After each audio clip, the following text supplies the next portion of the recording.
When the English fleet met with the Spanish fleet returning from Peru loaded with coins, no state of war existed between the two nations.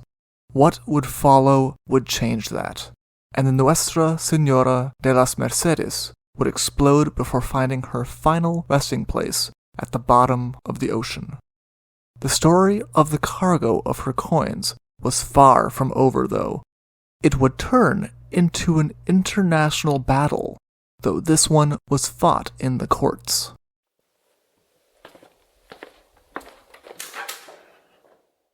Hello, and welcome to the Shipwreck Archive. Thank you.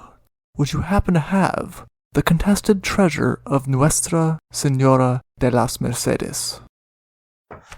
Here we are. Enjoy!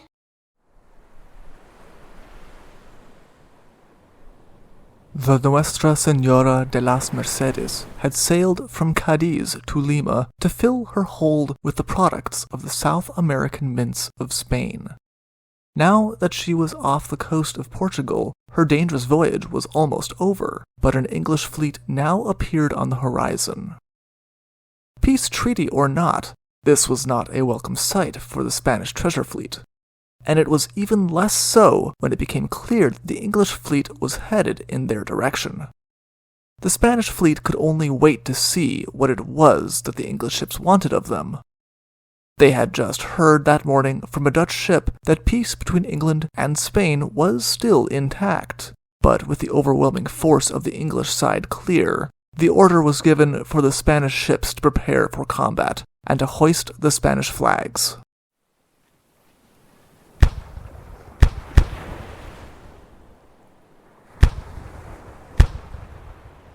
Almost as soon as the ink was dried on the Treaty of Amiens, Spain had turned her attention to the huge wealth that had been sitting in her South American colonies as war had raged. The Peace of Amiens was an uneasy one, offering a moment of respite during the bitter Napoleonic Wars, but with all involved dubious of the intentions of the nations around them. Though Spain had not joined back into the war with England yet, it had made it clear that it was allied to France, and England was beginning to grow tired of Spain's help and support towards their enemy. Determined it was only a matter of time before Spain declared war on them again, England took an aggressive stance. A naval squadron was dispatched to intercept the Spanish treasure ships that were known to be returning from South America. An English officer shouted a challenge to the fleet once they were within hailing distance, inquiring who they were and where they were going. The Spanish commander, José Bustamante, responded. To his shock, the English officer then announced that it was his orders to bring the Spanish fleet to an English port.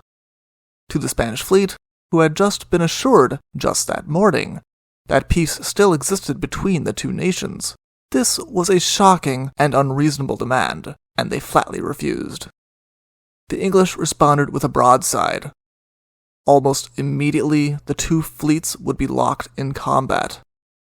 Though it was clear from the start that the English had the advantage in armament and numbers. Their advantage would be even stronger when at approximately 9:15 in the morning, an explosion rocked the waters, stunning all of the combatants, friend and foe alike. The Nuestra Senora de las Mercedes had jumped into the air with a powerful bang as her ammunition locker had exploded. The disaster changed the tone of the rest of the battle. The Fama tried to escape, but was unable to. The Medea, Bustamante's flagship, had been devastated by the English guns, and they decided to surrender at around 10 that morning. The Clara attempted to continue the fight, but now severely outnumbered and surrounded on all sides, it too was forced to surrender, shortly after the devastating blow of losing the Mercedes. The English frigate that was responsible for the sinking of the Mercedes, the Amphion, did what it could in order to save the people in the water from the Spanish ship, but it quickly became clear that a majority of the people on board had gone down with her. In the end, the Amphion was only able to save 40 people from a company of over 300. The one-sided nature of the battle could be clearly seen in the count of the dead and the wounded on each side, not including the people who had gone down with the Mercedes, including the family of Captain Alvier. There were 20 deaths on the Spanish side and 80 wounded. On the English side, the toll was much lower, with only 2 dead and 7 wounded. Though the Spanish captains were allowed to keep their swords, the English flag now fluttered above the Spanish flag on their ships, proclaiming to the world that they had been captured. The 3 remaining Spanish ships were brought back to England as prisoners.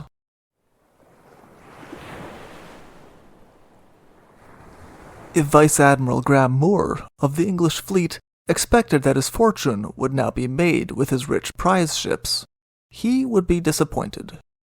He was estimated to have captured 3 to 4 million pounds at the value that the coins had at the time. Normally, such a capture would have made the fortune of not only the admiral involved, but also any captains who were part of the engagement to the system of prize money. The Admiralty quickly declared that it belonged to the government, however, with no right of shares given to the men who had fought for it. The justification for such an action was that there had been no state of war in existence between Spain and England, something that conveniently ignored that Vice Admiral Moore had been following orders when he had captured the fleet. Though there was no state of war at the time that the Nuestra Senora de las Mercedes was sank, the Battle of Cabo de Santa Maria, as the engagement would be known as, ensured that war was quickly declared between the two nations. For Spain, the attack on her treasure fleet and the loss of over 250 of her citizens in a peacetime attack was an unforgivable breach of the Treaty of Amiens.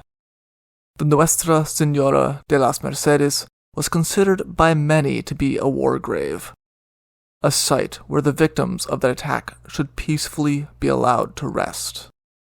Of course, the rumors of the huge fortune that Nuestra Senora de las Mercedes had been carrying on her last voyage was enough to make it so that not everyone would feel that she should be left alone. Still, outside of speaking about the implications that her sinking had had on the history of the Napoleonic Wars, few talked about her until 2007, when the Odyssey Marine Exploration Company announced that they had found the largest haul of coins to ever be pulled from the ocean.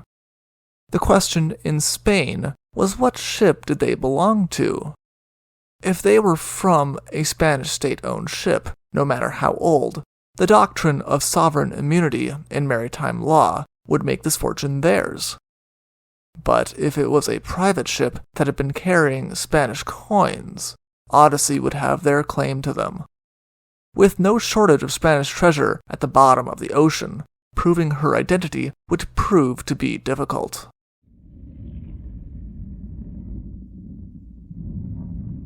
Odyssey would argue that the coins they had found were from the Merchant Royal, an English ship that had gone down in the 1600s with a huge cargo of coins that it had been carrying for Spain. The Merchant Royal was a long-time target of Odyssey because its nature as an English ship chartered by the Spanish government would ensure that they would have claim to the money. As Odyssey pulled the coins from the ocean, however, Spain began to have its doubts about whether what Odyssey had found was the Merchant Royal. The coins did not seem to be of the right era. Indeed, they seemed much more recent than the 1600s. Without telling anyone where the wreck had been found that had carried the coins, Odyssey transported the coins to the United States, its main base of operations. They did so with valid papers from the United States, with an American Salvage Award, and at great expense to themselves. Based on where it was that Odyssey had been working, Spain had a strong suspicion which ship the coins had actually come from. Almost as soon as the coins arrived in the United States, Spain filed papers with the courts in Florida, demanding more information about the wreck in order to identify it. Armed with the information that came from this motion, Spain now became more certain and demanded that the coins be returned as items that most likely came from Nuestra Senora de las Mercedes. It would turn into a 5-year-long court battle over the ship that Odyssey had codenamed Black Swan. Spain was not the only nation to lay claim to the coins. Peru also joined, pointing out that the coins had been produced in their territory and by their people. To add to the confusion of ownership even more, many of the coins had actually had private owners, though they were transported on a vessel belonging to the Spanish government. The people who were descended from those original owners of the coins also filed pleadings with the court, requesting that their ancestral inheritance be returned to them.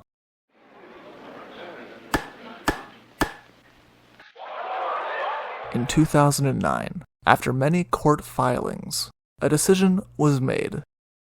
The first of which was that the vessel that Odyssey had found was indeed the Nuestra Senora de las Mercedes, and was Spanish property.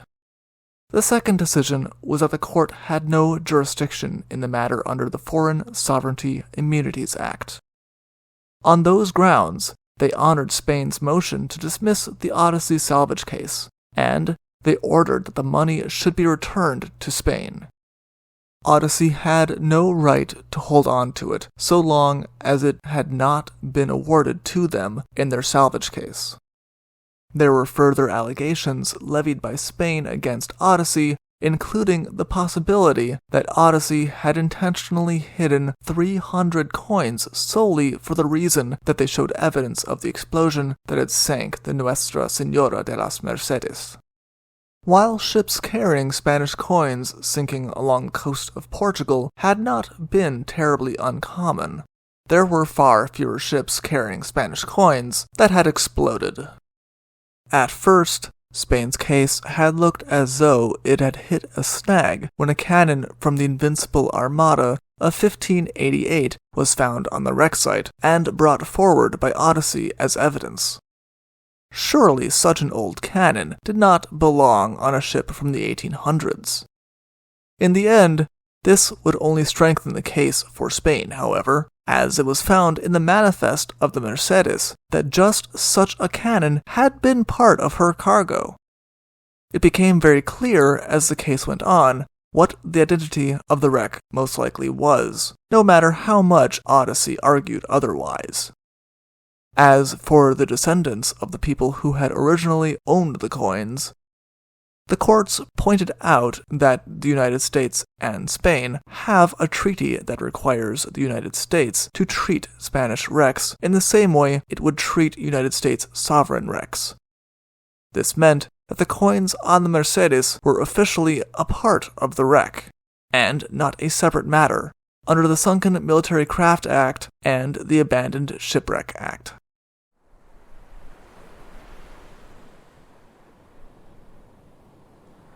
Odyssey, who had spent large sums of money in the salvage of the wreck, thinking that they had rights to it, appealed the decision but met with refusals up to the Supreme Court of the United States. Defeated, in 2012, 2 Spanish C-130 military planes took off from Florida, loaded with 595,000 silver coins and an undisclosed amount of gold. Spain rejected the idea of selling the coins to ease their national debt, and instead distributed them to various museums for display as an important part of Spanish history. As James Gould, the lawyer who represented Spain in this case, put it, this ship's sinking could be best compared to the USS Arizona. In both cases, they were ships that had been sank outside of war, but had caused their nations to go to war. And in both cases, their nations treated them as war graves to honor the deaths of their citizens who had never expected the attack. Spain had no interest in seeing anything from such a site being sold as souvenirs to a public interested in old coins. Indeed, Spain was not finished with Odyssey, and they eventually won a judgment against Odyssey for over $1 million for their court expenses and lawyer fees. Odyssey was by no means finished by this blow. They have gone on to continue their work they are famous for, finding well-known vessels that went down full of coins and treasures, and salvaging them generally with no difficulties.